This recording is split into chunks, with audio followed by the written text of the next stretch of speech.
wabarakatuh. Kita berjumpa kembali pemirsa, khususnya Anda siswa-siswi sekolah menengah atas, khususnya lagi Anda siswa kelas 12 ya, yang pada saat ini mungkin sedang mempersiapkan diri menghadapi UTBK ataupun ujian masuk perguruan tinggi yang lain ya. Pada kesempatan kali ini kita akan membahas beberapa soal ya, soal biologi. Mudah-mudahan nanti bisa untuk menambah persiapan Anda menghadapi ujian. Baik, kita mulai pembahasan kita kali ini. Baik, sebelum kita mulai soal yang pertama, kita lihat di sini ada soal ya, yang bentuk soalnya adalah pilihan ganda. Ini pilihan ganda sederhana.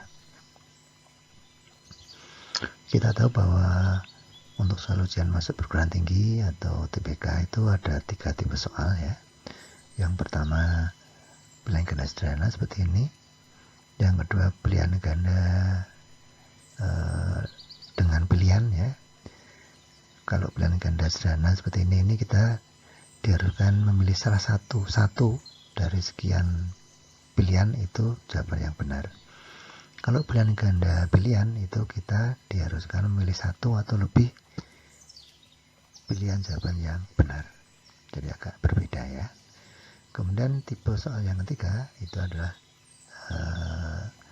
tipe soal sebab akibat.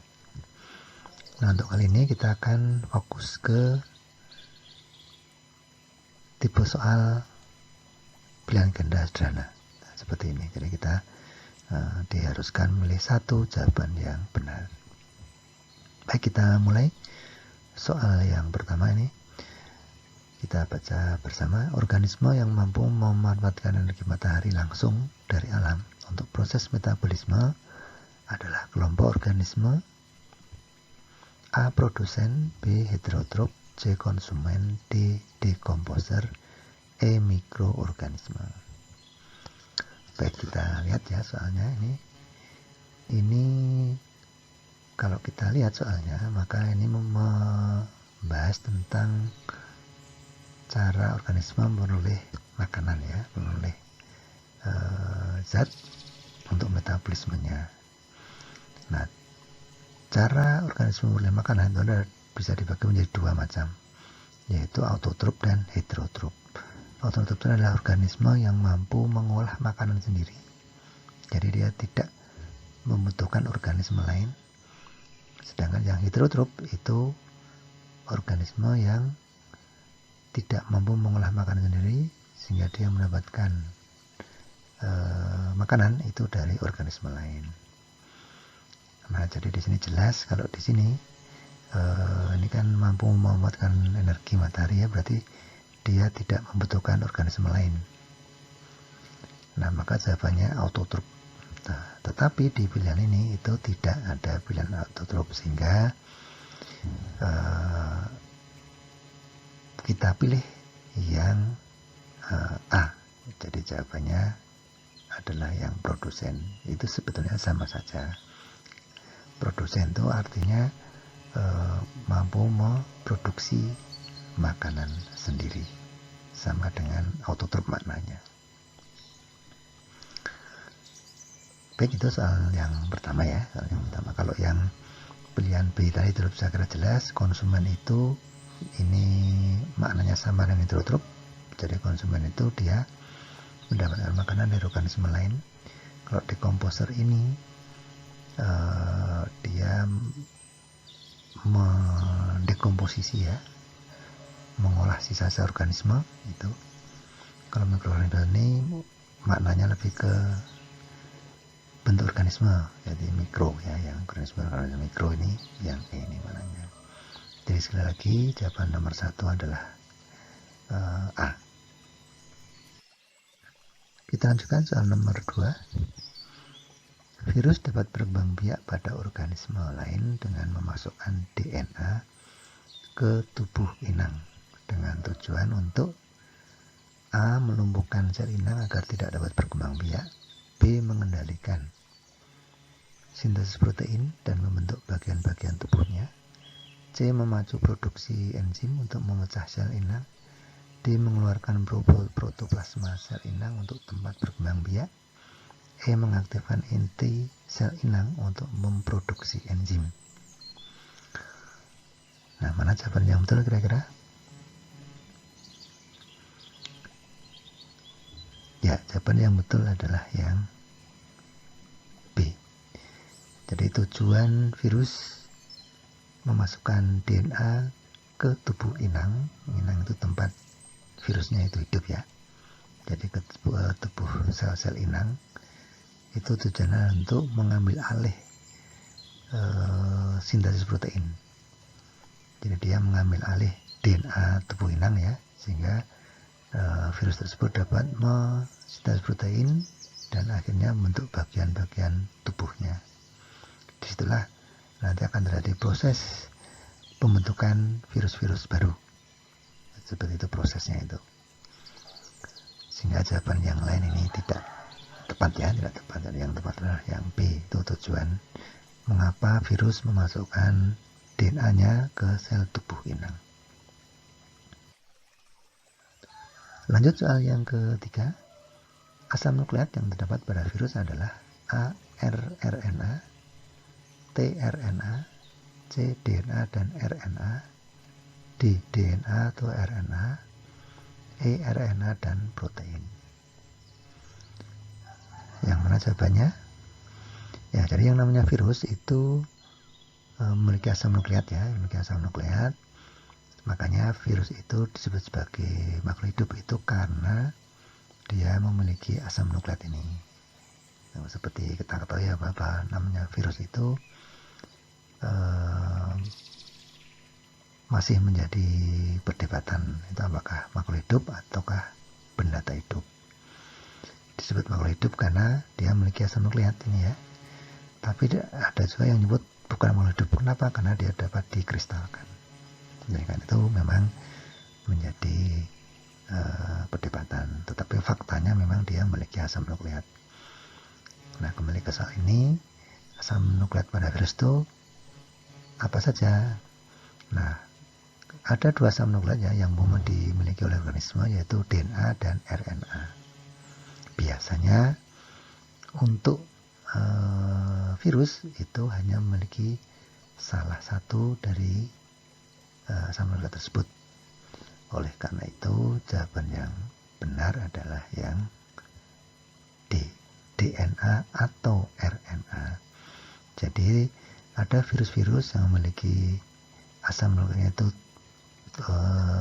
golongan DNA, ada virus-virus yang lain yang golongan RNA asam nukleatnya.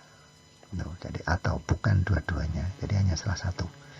Kita lihat kalau yang C ini dia memiliki dua-duanya ya, padahal itu hanya salah satu saja.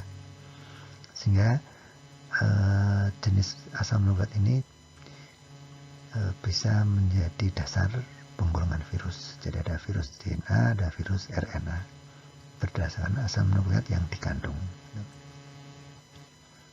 Oke, itu soal nomor ketiga.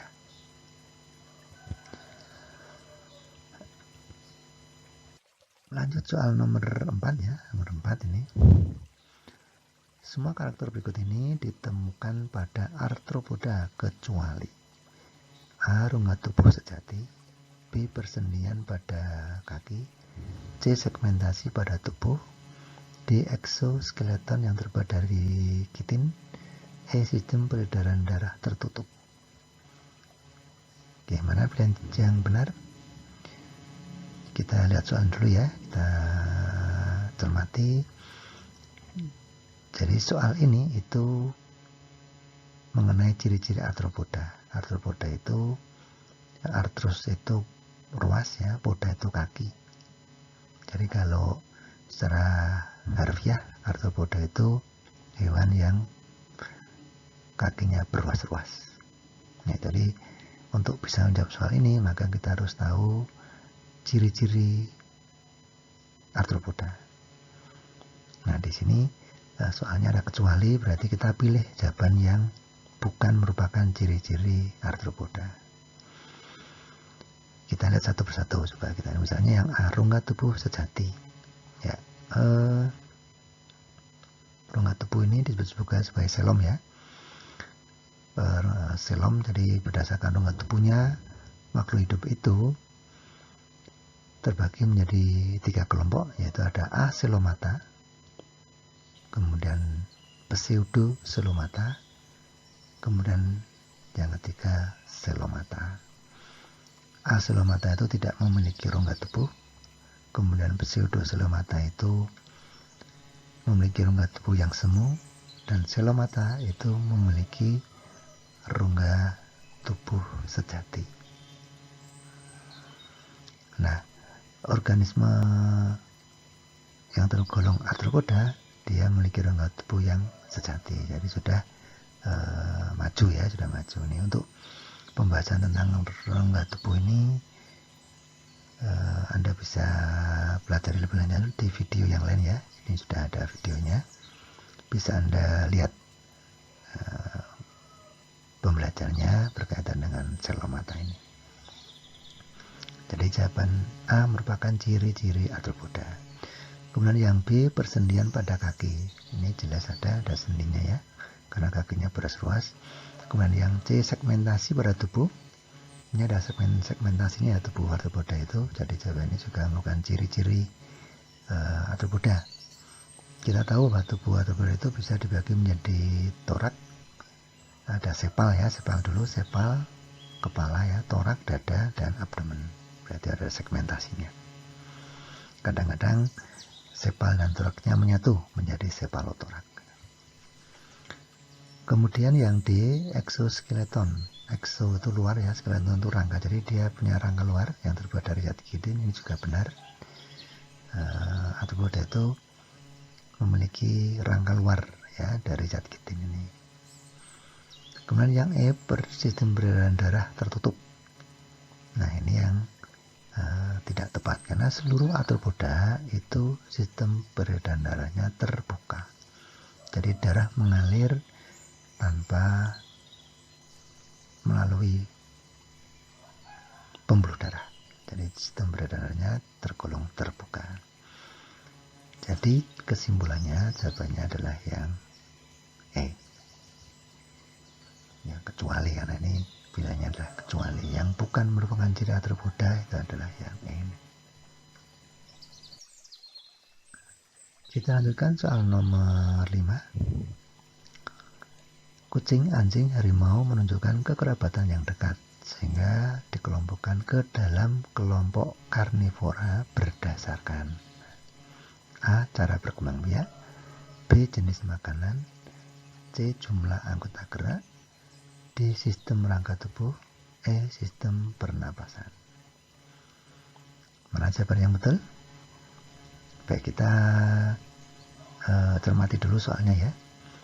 Di sini ada organisme ya, organisme. Kemudian ini di sini pengelompokannya itu kelompok karnivor. Berarti ini kelompok berdasarkan makanannya. Kita tahu karnivor itu kan pemakan daging. Berarti ini berdasarkan makanan. Ya.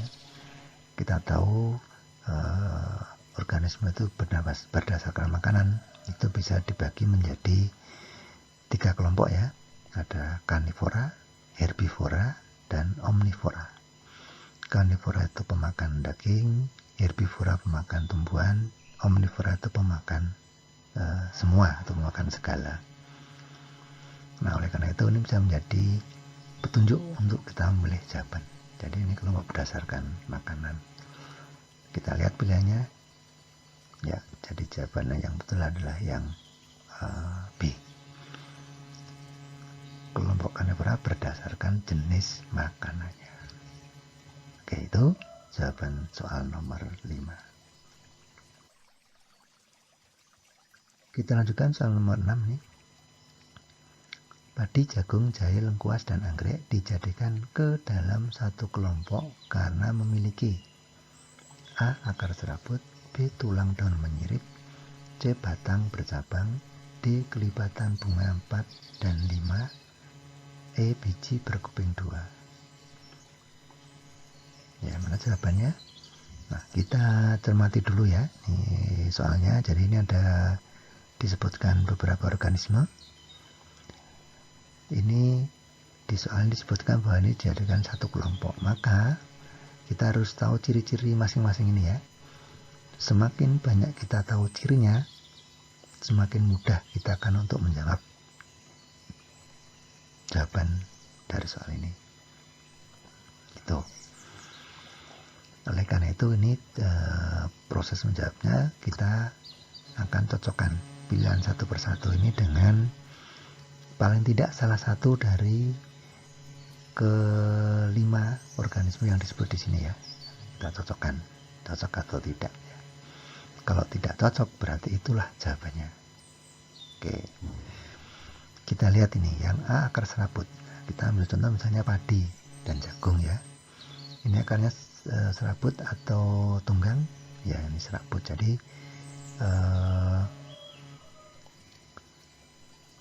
ini jawaban ini yang A ya. Ini meliputi semua ini jawabannya yang A. Nah, kita tunda dulu jawaban yang betul yang mana ya. Yang jelas yang A ini masuk kriteria jawaban yang benar. Apakah nanti ada jawaban yang lain yang tepat? Kita lihat ini. Kita lanjutkan yang B dulu, ini tulang daun menyirip. Nah, ini padi jagung itu tulang daunnya menyirip? Tidak ya. Jadi kalau padi, jagung, jahe dan seterusnya ini tulang daunnya itu lurus ya atau sejajar. Jadi B ini salah, tidak termasuk kriteria yang benar, kriteria jawaban yang benar. Kemudian C, batang bercabang. Apakah padi, jagung dan seterusnya ini bercabang? Tidak. Berarti C juga bukan merupakan jawaban yang benar. D, kelipatan bunga 4 dan 5. Tidak ya, padi, jagung dan seterusnya ini kelipatan bagian bunganya itu 3. Berarti jawaban D ini juga tidak tepat. Yang E, pilihan E, berbiji berkeping 2. Apakah padi, jagung berkeping 2? Tidak ya, ini padi, jagung itu berkeping 1. Jadi jawaban E itu salah. Nah, jadi dapat kita simpulkan bahwa padi, jagung, jahe, lengkuas, dan anggrek dijadikan ke dalam satu kelompok karena memiliki A, yaitu akar serabut. Jadi akarnya serabut. Ya, itu proses menjawabnya ya. Jadi kalau Anda tidak tahu ciri semua ini, kelimanya ya, kita cukup mengambil salah satu atau salah dua ya, untuk dicocokkan dengan pilihan jawaban mana yang cirinya tepat. Karena dengan 2 organisme yang kita jadikan acuan ini sudah menyangkut ke semuanya. Karena di soal dikatakan bahwa mereka organisme ini itu satu kelompok. Berarti harusnya dia memiliki ciri yang sama. Karena pengelompokan organisme itu kan dasarnya persamaan ciri. Oke, seperti itu ya proses menjawabnya ini. Jadi lagi jawaban yang betul adalah yang A, yaitu memiliki akar serabut. Baik, pemirsa sekalian, itulah pembahasan soal kita kali ini. Kita akan membahas soal yang lain ya, dengan tipe yang lain pada video-video selanjutnya. Terima kasih atas perhatiannya. Kita akan berjumpa lagi, insya Allah ya. Terima kasih juga bagi Anda yang sudah subscribe. Bagi Anda yang belum subscribe, Anda bisa subscribe untuk melihat video-video yang lain. Sekali lagi terima kasih atas perhatiannya. Saya akhiri, wassalamualaikum warahmatullahi wabarakatuh.